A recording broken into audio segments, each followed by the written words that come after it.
아주 오래전에 캐나다의 한 유명한 가수가 이런 구호를 자신의 노래 가사에서 외친 적이 있습니다. 이 구호가 한때 얼마나 유명한 구호가 되었는지 모릅니다. 바로 욜로라는 구호였습니다. 이 욜로는 이 영어 You only live once, 당신은 인생을 한 번밖에 살지 못합니다. 이 영어 문장을 줄여서 한 말이 욜로입니다. 그래서 젊은 사람들은 본인의 그 페이스북이나 인스타그램에 해시태그를 달고 욜로 이렇게 붙였던 그런 모습들이 이제 많이 언론에 보도되기도 했죠. 한 번 사는 인생이니 현재를 즐겨라. 너의 감정대로, 너의 뜻대로 먹고 싶은 것, 마시고 싶은 것, 가고 싶은 것, 하고 싶은 것 다 해라. 욜로. 이 구호가 얼마나 젊은이들에게 매력적으로 들렸는지 모릅니다. 사실 이 말은 영미권에서 이미 오래전부터 알고 있었던 줄임말이었지만 이 가수의 노래가 히트를 치면서 순식간에 전 세계 대중문화를 강타한 것이죠. 당시 젊은이들이 무모한 도전을 하거나 충동적인 소비를 하거나 혹은 자신의 행동에 대해서 합리화를 시키려고 할 때에 사용했던 절대적인 유행어였습니다. 뭐 어때?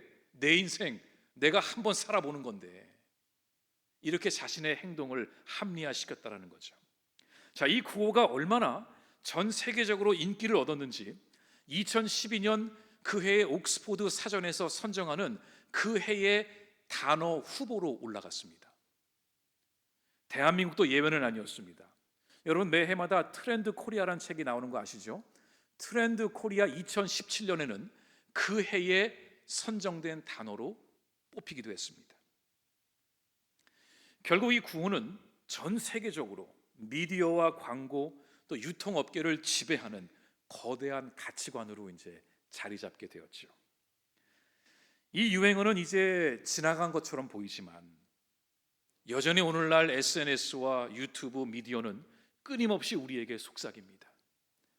너의 인생은 네가 끌고 가는 거야. 한 번 사는 인생 멋지게 사는 거야. 마음껏 즐겨. 오늘날 사람들은 이것을 우리가 당연히 누려야 할 자유이자 권리라고 주장하기도 합니다.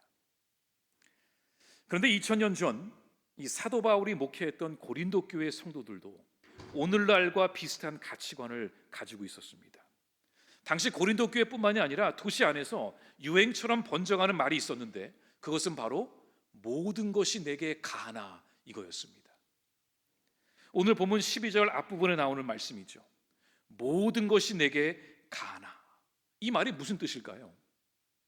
문자 그대로 해석하시면 됩니다. 내가 하고 싶은 것을 할 수 있는 자유와 권리가 나에게 있다는 것입니다. 자, 어떻게 2000년 전에, 그 오래전에 이 고린도 교회 교인들은 이런 가치관을 붙들게 되었을까요? 이 질문에 답을 하기 위해서는 먼저 고린도라는 그 도시의 역사적, 지리적, 문화적 배경을 우리가 알아야 됩니다. 먼저 고린도는 이 큰 도시였습니다. 근데 이 고린도라는 도시는 우리가 지금 알고 있는 그리스의 남부 쪽에 있는 도시였습니다. 이 지리적으로 그리스와 가깝다 보니까 이 그리스의 사상과 철학에 영향을 많이 받은 곳이었죠. 물론 훗날 이곳이 로마 제국의 손에 넘어가게 되었지만 그럼에도 불구하고 여전히 그 고린도 지역은 로마 제국의 사상이 아니라 그리스의 사상이 깊게 뿌리 박혀 있었던 곳이었습니다. 당시 그리스 철학과 사상을 대표하는 이 핵심 개념 중에 하나가 바로 이원론이었습니다. 이원론. 아마 한 번쯤은 들어보셨을 것 같아요. 이 이원론을 좀 더 확대시켜서 널리 가르친 사람이 우리가 알고 있는 소크라테스의 제자라고 불렸던 플라톤입니다. 이 플라톤의 대표적인 철학 사상 중에 하나가 이원론입니다. 이게 뭐냐면은 이 이원론은 세상에는 어떤 현상을 바라볼 때에 그것을 크게 두 개의 큰 원리로 나누어 설명하는 방식입니다. 예를 들어서 세상에는 악과 선이 존재한다. 세상에는 빛과 어둠이 있다. 자연에는 음과 양이 있으며 낮과 밤이 있다. 이런 식으로 어떠한 무언가를 설명할 때에 그것을 극대화되는, 서로 반대되는 어떤 그 두 원리를 가지고 이제 설명을 했던 것이죠. 본질과 비본질, 빛과 그림자, 이런 것들을 이제 구분해서 이제 가르쳤던 것입니다. 그러면서 같은 원리로 우리 인간을 바라볼 때에도 인간 안에는 영과 육체가 따로 분리되어 있다고 보았습니다. 각각의 존재로 본 것이죠. 그러면서 인간의 영은 선하고 신성하고 변하지 않는 완벽한 존재이지만, 반대로 육체는 그 우리의 존귀하고 신성한 영혼을 가두는 추하고 더러운 껍데기로 봤던 것입니다. 그래서 이 관점에 따르면은 인간의 죄를 짓는 이유는 우리의 영이 악해서가 아니라, 우리의 영은 너무나 깨끗한데 그 영이 더럽고 추한 썩어 없어질 소모품밖에 안 되는 육체 안으로 들어오면서 인간의 죄를 짓게 된다고 생각을 했습니다. 그러면서 인간이 죽은 후에는 그 깨끗한 영혼이 다시 육체 밖으로 나가기 때문에 이런 원리로 인간을 이해했던 것입니다. 즉 우리의 영이 잠시 이 땅에서 육체를 빌려서 사용했다가 돌아간다는 것이죠. 더 나아가 우리의 영혼은 너무 중요하지만, 이게 진짜 본질이지만, 반대로 우리의 육체는 비본질적인 썩어 없어질 소모품, 이렇게 취급을 했던 거죠. 자, 이 사상은 당시 사람들로 하여금 그들의 삶을 대하는 태도를 심각하게 왜곡시켰습니다. 왜냐하면 사람들은 영은 깨끗하고 육체는 더럽고, 영은 중요하고 육체는 소모품이라 여기니까 자신들의 몸으로, 육체로 그 어떠한 것을 해도 다 괜찮다고 생각을 한 겁니다. 우리의 영만 깨끗하면 우리의 몸으로 무엇을 해도 괜찮다라는 극단적인 오류에 빠지게 된 거죠. 이 고린도 교회 성도들은 바로 이 잘못된 이원론적 풍조에 물들어서 방탕한 삶을 살면서도 죄의식을 못 느꼈던 것입니다. 어차피 썩어 없어질 몸, 이 몸으로 무엇을 먹던 무엇을 마시던 어디에 가서 뒹굴던 그건 나의 영과 아무런 관계가 없다고 생각한 것입니다. 자, 이러한 정신세계 속에서 탄생한 결론이 바로 오늘 본문 12절 상반절에 나오는 모든 것이 내게 가하나, 이 말이었습니다. 그러니까 이 말은 사도 바울이 한 말이 아니라 그 당시에 고린도 도시에 또는 그리스 사상에 깊게 물들어 있는 사람들이 내던진 유행어 같은 거였습니다. 아까 제가 말씀드린 욜로, 한 번 사는 인생, 멋대로 살아보자, 이것처럼 모든 것이 내게 가나 그랬던 거죠. 그러니까 이 말은 당시 고린도 교회 성도들 사이에서도 유행했던 일종의 구호로 보고 있습니다. 나는 자유하다, 나의 영은 선하기 때문에 내가 무엇을 하든 나는 괜찮다, 이런 그들의 생각을 보여주는 구호였던 거죠.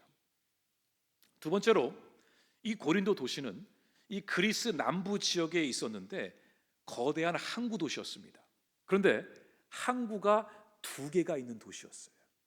양쪽에서 수많은 사람들이 몰려오고 돈이 들어오고 무역과 상업이 발달하고 수많은 우상들이 들어오고 쾌락주의가 판을 치던 그런 항구 도시였습니다. 이 고린도 도시에 처음 도착하면 아무래도 그때는 고대 시대이기 때문에 이 건물들이 높지가 않았습니다. 건물이 높아봤자 우상을 숭배하는 신전뿐입니다. 대다수가 다 1층 건물로 있었죠. 그러다 보니까 이 고린도 도시에 딱 들어오면은 제일 먼저 눈에 띄는 것이 바로 고린도 뒤편에 있는 거대한 해발 575m에 달하는 아크로 고린도라는 산이었습니다. 이게 산 이름입니다. 이 아크로란 뜻이 헬라어로 높은 곳, 그리고 고린도는 그 고린도 도시를 말하죠. 고린도에서 가장 높은 곳이라고 불리는 고린도 산이 있었습니다. 자, 그런데 이 산의 정상에 올라가면 그 당시 미와 사랑의 여신으로 알려졌던 아프로디테의 신전이 있었습니다. 혹시 여러분 아프로디테라고 들어보셨어요? 이 아프로디테가 영어로 비너스입니다.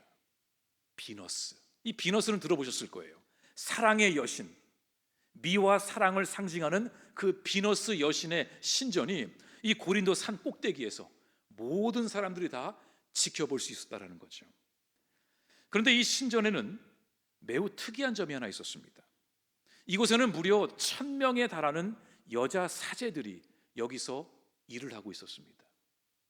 도대체 신전이 얼마나 크길래 그 산 꼭대기에 1,000명에 달하는 여자 사제들이 그곳에 있었을까? 청소하기 위해서? 관리하기 위해서? 그건 아니었습니다. 이들의 실체는 합법적인 신전 매춘부들이었습니다. 물론 그 중에는 남자 사제들도 있었습니다. 여자만 있었던 것은 아닙니다. 하지만 남자들에 비해서 여자들의 그 숫자가 월등히 많았다라는 거죠. 전 세계 사람들이 이 고린도 도시를 방문하며 이 신전에 올라가 그 비너스 신전에서 제사를 드렸는데, 그 제사의 방식이 이 여자 사제들과 성관계를 맺으며 그 성적 행위 자체를 신에게 올려드리는 열심으로 여겼던 것입니다. 이것은 이때뿐만이 아니라 우리가 알고 있는 구약 시대에도 그 바알신을 섬겼던 그 신전 안에서도 이 매춘부들이 그 안에 있었습니다. 그러니까 그 당시에 이 고대 사람들의 그 생각이, 내가 어떠한 신에게 충성을 다하기 위해서는 그 신전에 있는 매춘부들과 하나가 됨으로써 내가 그 신과 합체한다라는 그런 생각을 갖고 있었던 거죠. 이게 고린도 도시에서도 이루어지고 있었습니다. 그런데 더 큰 문제는 이 여자 사제들이 또는 남자 사제들이 매일 산 위에만 있었던 것이 아닙니다. 이 1,000명이 어떻게 다 그 위에 올라가 있겠어요? 밤만 되면 이 매춘부들이 도시 아래로 내려옵니다. 그리고 도시 곳곳에서 이 비너스 신에게 올리는 그 음란한 제사를 드리며 술에 취하고 방탕하게 살아갔던 것입니다. 그래서 오죽하면 그 당시 이 고린도 사람 같다 이런 표현을 하면은 이게 모욕적인 말이었어요. 그 뜻은 음란한 사람 같다 이런 뜻이었어요. 이 고린도라는 그 도시의 이름 자체가 어떤 그 음란함과 연결이 되어서 고린도 여자, 고린도 남자, 음란한 그런 사람으로 부르는 그런 명칭이 되었다는 거죠. 또 놀라운 것은 이 고린도 사람처럼 행동하다 이 뜻이 새로운 동사로 만들어지면서 헬라어 사전에 들어갈 정도로 이 고린도는 음란함으로 유명했다라는 거죠. 물론 그 고린도에 살고 있는 모든 사람들이 다 타락했다고 볼 수는 없을 것입니다. 어쩌면은 일부만, 어쩌면은 상당수의 사람들만 했을 수도 있지만, 문제는 적어도 그곳 살고 있는 모든 사람들이, 대다수의 사람들이 그런 음란하고 방탄한 문화를 이상하게 여기지 않았다라는 거예요. 뭐 그럴 수도 있지, 그렇구나, 문제 제기를 하지 않았다라는 거죠. 고린도는 그야말로 내게 모든 것이 가하다라는 그 구호가 어떻게 삶 속에서 실현될 수 있는지를 보여준 도시이기도 했습니다.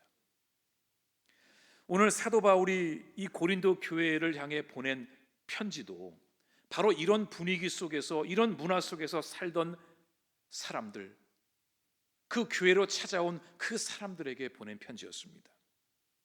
왜냐하면 이들은 비록 교회 안에 들어왔지만 이 그리스도의 복음을 제대로 이해하지 못하고 있었습니다. 예수님을 믿는다고 하면서도 그들의 삶은 여전히 옛 방식으로 살아가고 있었습니다. 이들은 내 영혼은 주님을 만나서 내가 구원받았으니, 나는 이미 구원받았으니 내가 이 인생을 어떻게 살아도 아무런 죄책감을 느끼지 못했던 거죠. 우리 같으면 이해가 잘 되지 않는 생각일 수 있습니다. 그런데 그 당시에 그런 문화 속에서, 그런 사상 속에서 살아갔던 사람들이었기 때문에 내가 예수 만나, 내가 회개했고 회심했고 돌아왔으니 내가 다음날 하고 싶은 거 다 해도 그게 나의 구원과는 상관이 없다고 보기 시작한 겁니다. 그 결과 그들은 주일에는 거룩한 예배자로 섰지만 주중에는 방탕한 쾌락주의자로 살아갔던 것이죠. 도리어 이들은 교회 안에서 당당하게 서로에게 말한 것입니다. 내게 모든 것이 가하다. 내가 무엇을 해도 나는 이미 내 영혼은 구원을 받았다. 이미 주님은 나를 위해 십자가에 달려 돌아가셨다. 이런 생각을 가지고 교회 안에 있었던 겁니다. 그러니까 사도 바울은 지금 고린도 교회 안에서 이 복음에 대한 잘못된 오해와 가르침이 퍼져나가고 있음을 알게 된 것입니다. 그러니까 어찌 보면은 이단보다 더 무서운 것은 이 복음에 대한 잘못된 가르침이더라고요. 이단은 이단 같아 보입니다. 근데 이 복음을 아는 것처럼 행동하면서도 정작 그 안의 내용물은 모르고 있는 것, 이 복음을 제대로 이해하지 못하면서 마치 자기가 복음대로 살아가는 것처럼 착각하는 것, 이것이 정말 무서운 거더라고요. 그래서 바울은 오늘 12절에서 이 고린도 교인들이 말하는 자유함에 대해서 이렇게 반박을 한 것입니다. 모든 것이 내게 가하나, 저 말은 바울이 한 것이 아니고 그 당시 교인들이 말한 것입니다. 우리에게는 무엇이든 할 수 있는 자유와 권리가 있습니다. 그러자 바울이 반박합니다. 그러나 다 유익한 것은 아니요. 맞다. 하지만 자유롭다고 해서 그것이 다 너희에게 유익하고 좋은 것은 아니다. 그러자 고린도 교인들이 또 말합니다. 우리는 우리의 몸을 마음대로 쓸 권리가 있지 않습니까? 그러자 바울이 또 그 말에 대해 반박합니다. 맞다.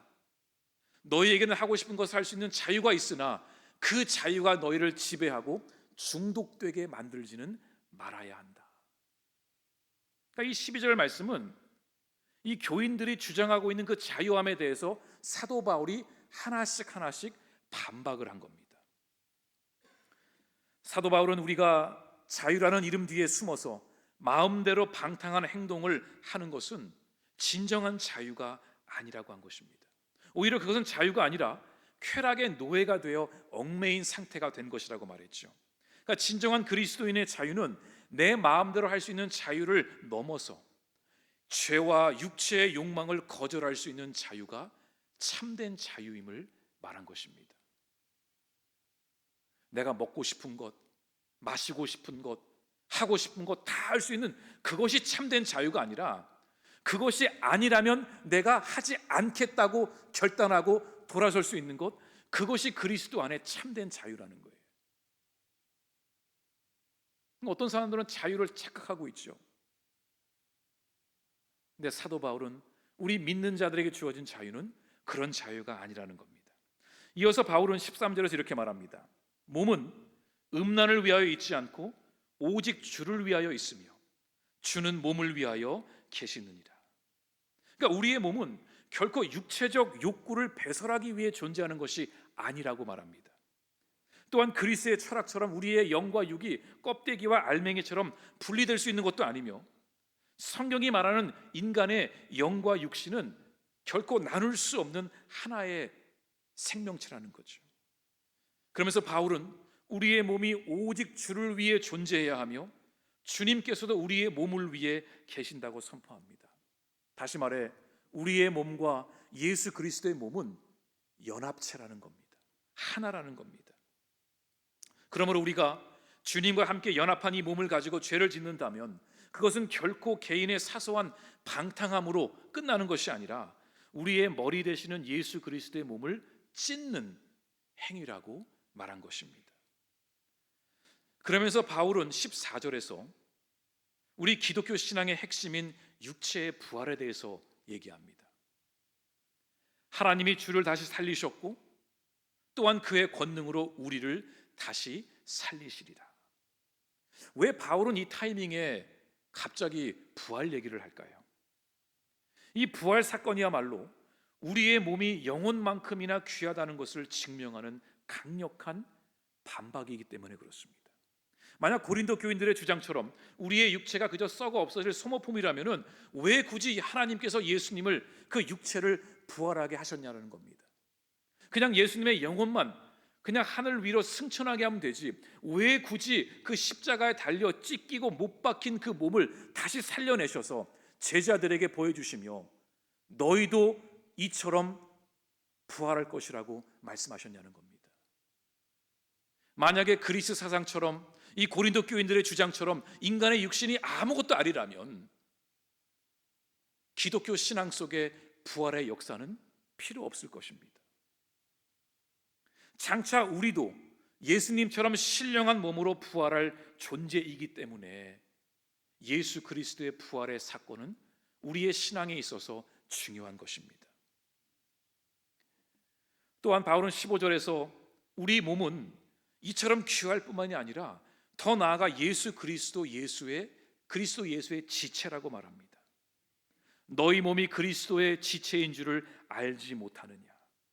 우리의 육체와 부활하신 그리스도의 몸이 마치 팔다리가 연결되어 있다라는 강력한 선언인 것이죠. 그렇기 때문에 우리의 몸의 주인 되시는 우리와 연결된 그 주님을 위해서 우리는 절대로 함부로 우리의 몸을 대해서는 안 된다는 것입니다. 그러니까 우리의 몸은 우리의 주인 되시는 예수 그리스도의 통제를 받아야 한다는 것이죠. 그리고 바울은 마지막으로 19절에서 우리의 몸에 대해서 충격적인 진실을 가르쳐 줍니다.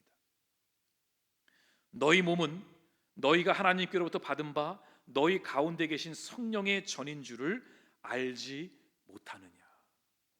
성령의 전이란 단어가 여기에 등장합니다. 그 당시 고린도 사람들에게는 성전하면은 이 산 꼭대기에 있는 웅장한 신전을 뜻했습니다. 뭔가 눈으로 보이는 어떤 건물 안에 신이 또는 하나님이 계실 거라 생각을 했습니다. 그런데 바울은 그것이 아니라 그랬습니다. 성령 하나님은 하늘 어딘가에 떠다니는 분이 아니라 성령 하나님은 예수 그리스도를 구주로 고백한 우리의 몸속에 들어와 계시는 것을 모르느냐 물은 겁니다. 너희 몸이 걸어다니는 성전임을 모르느냐 그랬어요. 여기서 이 성령의 전이라는 이 단어를 이 원어로 보면은 이 뜻이 구약 성경에 나오는 지성소입니다. 그러니까 바울은 지금 이 고린도 교인들에게 너희 안에 주님이 계셔 이렇게 그냥 대충 말한 것이 아니라 그 구약 시대에 하나님의 임재를 보기 위해서 성막 안에서도 깊숙이 들어가 있던 그 지성소처럼 너희의 몸속에 그 거룩하시고 존귀하신 하나님의 영이 계시는 것을 모르느냐 그런 거예요. 예수 그리스도와 우리가 하나가 되는 순간 우리의 몸은 썩어 없어질 소모품이 아니라 하나님의 영이신 성령께서 거하시는 거룩한 성전이 됨을, 거룩한 몸이 됨을 이 교인들에게 선포한 것입니다. 이것은 우리 교회의 목회 방향이기도 합니다. 내가 선 곳 거룩한 땅. 우리가 정말 하나님의 영이 거하시는 성전임을 내가 믿는다면, 내가 걸어다니는 하나님의 그 예수 그리스도의 교회임을 내가 믿는다면, 우리가 어떻게 밖에 나가서 또 보이지 않는 곳이라고 해서 함부로 말을 하고 함부로 행동을 할 수 있겠습니까? 적어도 우리가 주일날 교회에 오면은 적어도 우리는 교인인 것처럼 우리는 행동하려고 하잖아요. 그래야 하고요. 근데 교회에서뿐만이 아니라 우리가 삶의 현장에 나가서도 그곳에 내가 서 있고 내 안에 성령의 그 전이 있으니 나의 입술을 통해 나의 손과 발을 통해 예수 그리스도의 향기가 나타나야 하지 않겠냐라는 사도 바울의 외침이었던 것이죠. 그러므로 우리의 몸은 더 이상 우리 마음대로 굴릴 수 있는 우리의 것이 아닙니다. 우리가 이 예배당에 성스럽지 못한 지저분한 우상들을 우리가 걸어둘 수 있을까요? 그럼 난리 날 겁니다. 마찬가지로 우리의 몸이, 우리의 마음이 성령의 전이라면 우리의 마음속에 그 온갖 지저분한 그 우상들을, 음란한 것들을, 그 방탕한 것들을 세워둔다면 그것은 성령님께 드리는 잘못된 행동일 것입니다. 그러면서 바울은 20절에서 어떻게 우리의 연약하고 추한 몸이 감히 성령께서 거하시는 성전이 될 수 있는지를 말해줍니다. 그 이유는 바로 예수님께서 우리의 소유권을 사셨기 때문이라고 합니다. 20절입니다. 값으로 산 것이 되었으니 그런즉 너희 몸으로 하나님께 영광을 돌리라. 이 구절에서 중요한 단어는 샀다라는 겁니다. 샀다. 여기서 값으로 샀다는 이 말의 뜻을 이 헬라어 그 성경으로 보면은 이 아고라조라는 단어에서 나왔습니다. 원래 이 뜻은 시장에서 값을 지불하고 물건을 사온다라는 뜻입니다.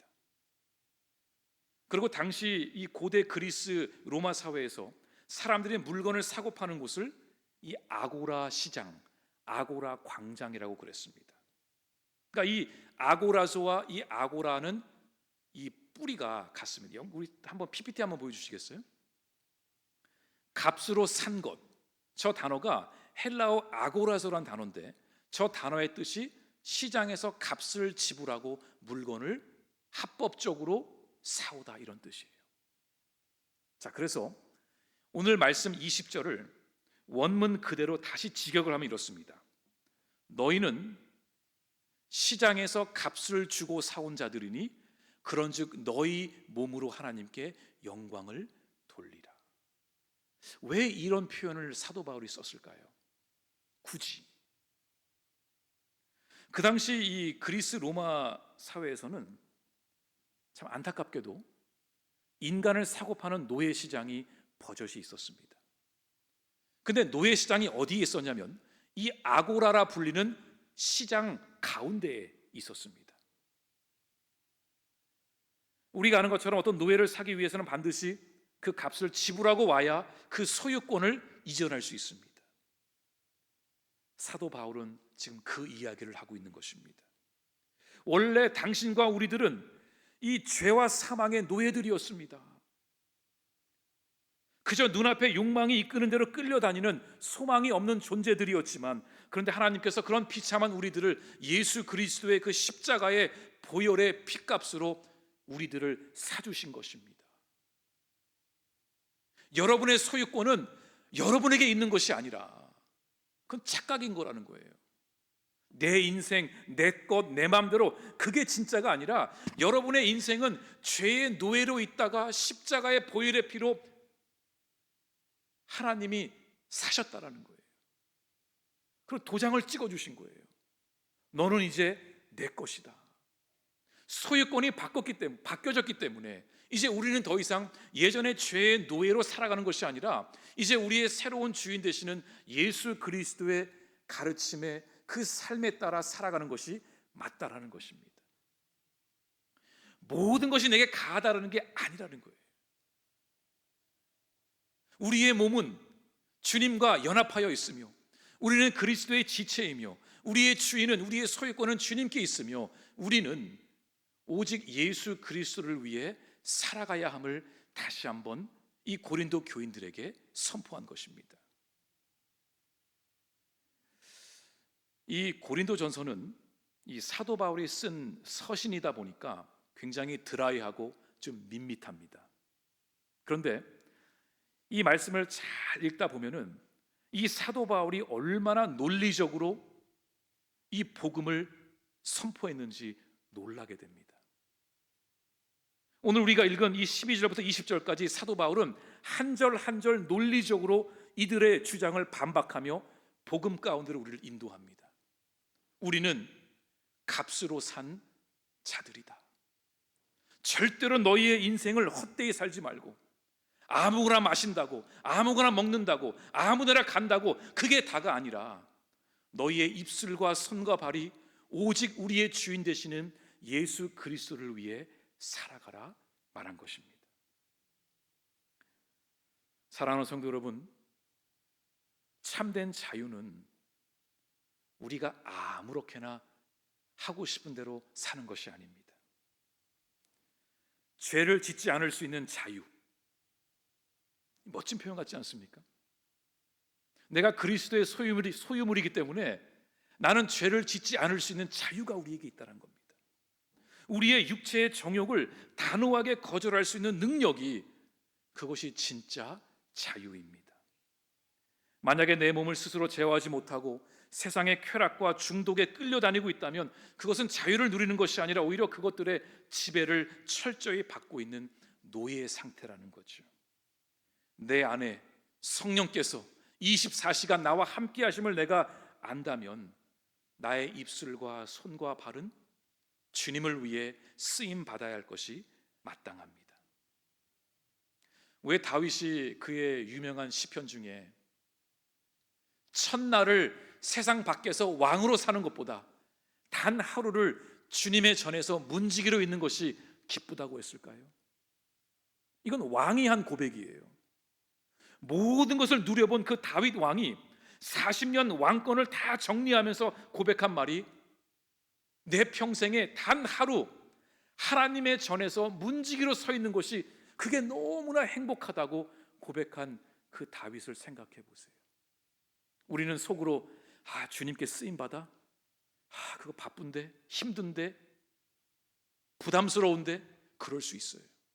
그런데 우리가 하나님께 쓰임받을 때에, 하나님께 존귀하게 쓰임받는 존재로 살아갈 때에 그것이 얼마나 큰 기쁨이고 축복인지를 우리 모두가 깨달을 수 있기를 간절히 바랍니다. 이번 한 주도 저와 여러분에게 숙제가 있습니다. 우리에게 주어진 자리에서 우리는 예수 그리스도의 향기가 되어야 합니다. 며칠 전에 여러분, 그리고 우리 보리수 꼭 따가셔야 돼요. 지금 보리수 위쪽에 있는 보리수가 다 털렸습니다. 제가 며칠 전에 신방을 저녁에 가려고 하다가 누가 보리수 나무 밑에서 막 뭘 움직이고 있는 거예요. 저게 누구지? 하고 갔더니 한 분이 그 나무 꼭대기까지 올라가가지고 긴 장대로 막 털고 있는 거예요. 이렇게 제가 갔죠. 제가 거의 뚜껑이 한 반절 열렸다가 나는 그리스도의 몸이지, 성령의 전이지, 뚜껑을 싹 닫고 제가 말했어요. 저기 지금 하시는 행동이 상식적이라고 생각하세요? 그랬어요. 어쩌면 그 말이 더 무서웠을지도 모르겠어요. 근데 가만히 계시더니 나무에서 내려오시더라고요. 작년에도 따가셨죠? 어떻게 하셨어요? 그러는 거예요. 이 보리수는 모든 사람들에게 다 나눌 수 있습니다. 그런데 먹을 수 있는 만큼만 따가시면 좋겠어요. 이거 다 따가지고 당근에 팔지 마시고 욕심 부리지 말고 필요한 만큼만 따가세요. 근데 저한테 그러는 거예요. 혹시 목사님이세요? 그러니까 사람들은 그게 꼭 저의 약점인 줄 알아요. 목사니까 아무 말 안 하겠지. 그래서 제가 뭐라 그런지 아세요? 저를 나쁜 목사로 만들지 마세요. 그리고 씩 웃으면서 그러지 나왔습니다. 집에서 아내한테 얘기했더니 왜 그런 말을 했냐고, 교회 다 먹게 해야지 막 이러는데, 저도 이제 그 생각을 하면서 저와 여러분도 우리의 각자의 자리에서 정말 어떤 행동이 하나님께 영광이 되고 아닌지를 우리가 늘 고민해야겠더라고요. 근데 제가 그런 말을 안 하려면은 여러분이 제때제때 보리수를 따가셔야 돼요. 여러분이 다 드신 걸 제가 알아야 저도 너그럽게 이렇게 말할 수가 있거든요. 오늘 예배 끝나고 이렇게 봉지 딱에다가 보리수 담아가지고 집으로 가져가시기를 바랍니다. 함께 기도하겠습니다. 오늘 주신 말씀을 붙들며 함께 우리 기도하겠습니다. 하나님, 우리의 몸이 성령의 전이라 말씀하셨습니다. 우리가 예수 그리스도를 만난 그날부터 성령께서는 우리 안에 임재하고 계심을 믿습니다. 하나님, 우리는 걸어다니는 성전이요 예수 그리스도의 향기임을 믿사오니 우리가 어디에 있든지 누구를 만나든지 무엇을 하든지 우리의 입술과 손과 발이 오직 하나님의 영광을 나타내는 믿음의 사람들이 되게 하여 주시옵소서. 모든 것이 내게 가하다고 외치며 나아가는 그런 사람들이 아니라 우리의 인생은 주님을 위한 것이며 주님께서 핏값으로 사신 귀한 인생이며 우리가 주님께로 부름받는 그날까지 오직 예수 그리스도를 위해 살아가는 우리 모두가 되게 하여 주시옵소서.